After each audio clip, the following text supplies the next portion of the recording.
Thanks so much for joining me. I'm Lorelei Shamayo. This is our MeWe Metaphysics and Wellness Fairs for energizing body, mind, heart, and soul. We have events throughout the Northwest and online, and we interview our practitioners and vendors so you get to know who we are before you meet us at an event. I'm here today interviewing Desirée Rudder. Desirée, it's lovely to be with you. Likewise. Thank you so much for having me. Oh, you're so welcome. So what is it that you offer? Oh gosh, where do I start? Lots and lots of love for sure. So I make something called a line of some things called Sacred Tools for Your Sacred Life. And they're implements that help us to have a physical relationship with our spirituality.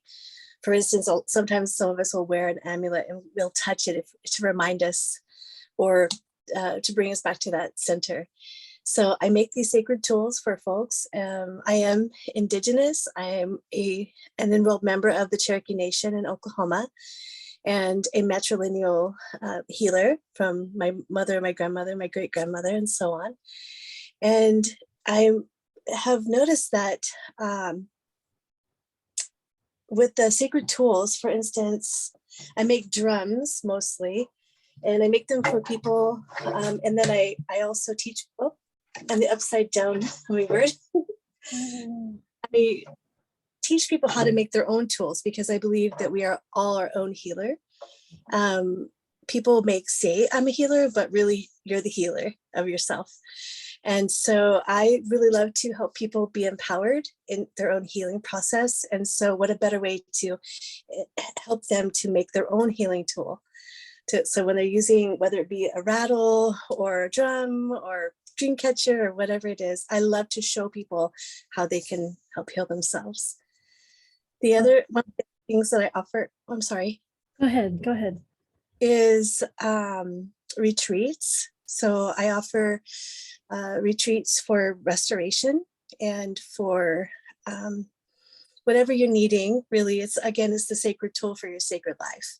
This is something for people to, especially people who are in the practice of healing, for helping others to be restored. Sometimes we get depleted. So I like to offer opportunities for people for clarity also. And then part of what has come of all of my experience in the metaphysical community is the recovery process. So for me, I'm a person in long-term recovery from substances and dis-ease. And so I really love to help people to remember who they really are and to come through the processes of maybe some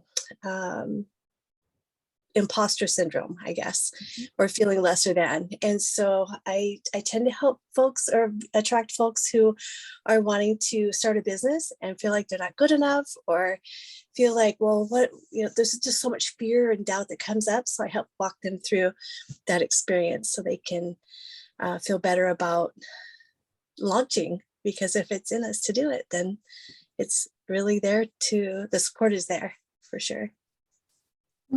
Oh, it's great. It's great. I feel so connected to my heart as you share what you do. Thank you. You're welcome.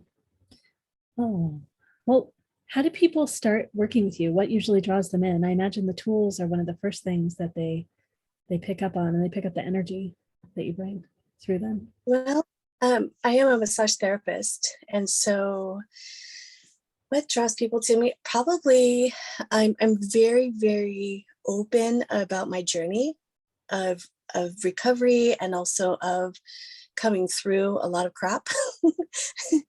And I think that it's really, what I found is that my mess has become my message, and people are attracted to that. I'm accessible. This is what people tell me. I'm real, I'm accessible, I'm down to earth. This is the feedback that I hear. Mm-hmm. Like, well, that's cool. And I really truly love everyone. And I might not like what they do sometimes, but I love the soul, I love the person, and I love to walk alongside people in their glory, in their sadness, in their beingness, and their triumph, whatever it is that they're walking through. And so I tend to attract folks who are experiencing roadblocks, the doubt, the fear, I really want to launch, but I don't know how. And oftentimes too, I get a lot of contact from people who are loved ones of people who are addicted. Mm. I experienced an addictions counselor or a substance use survivor counselor.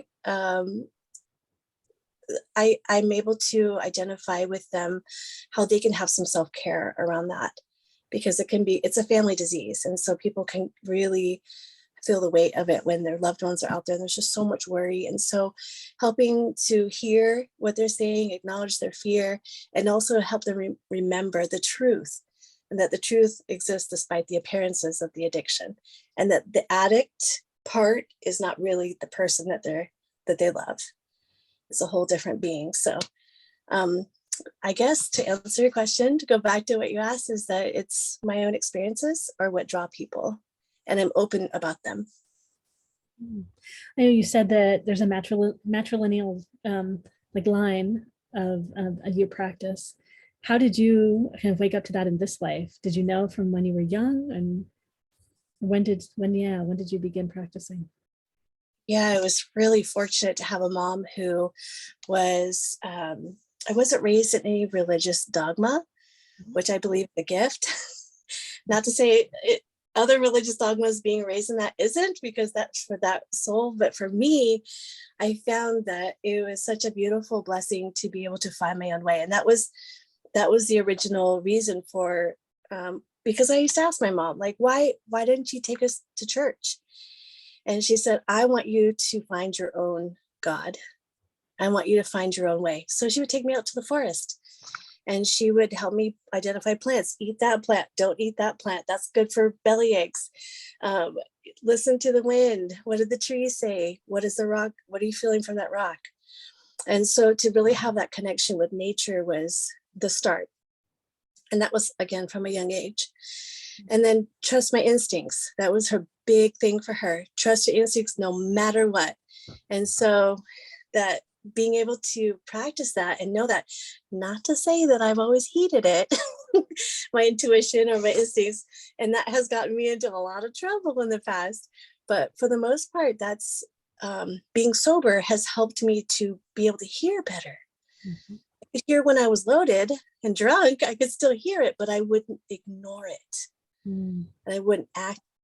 So being able to be sensitive, like I believe that most people who are addicted are, and creative, being super sensitive, I was able to, I'm able to hear more, but what do you do with that information?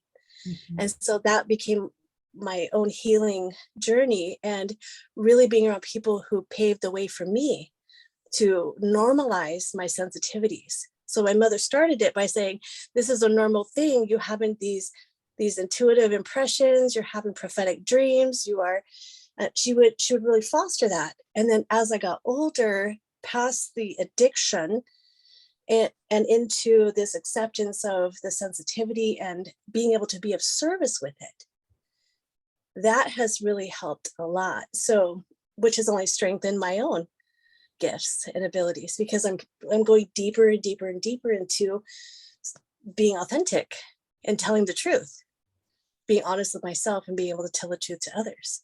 And so it's like, okay, there's something here.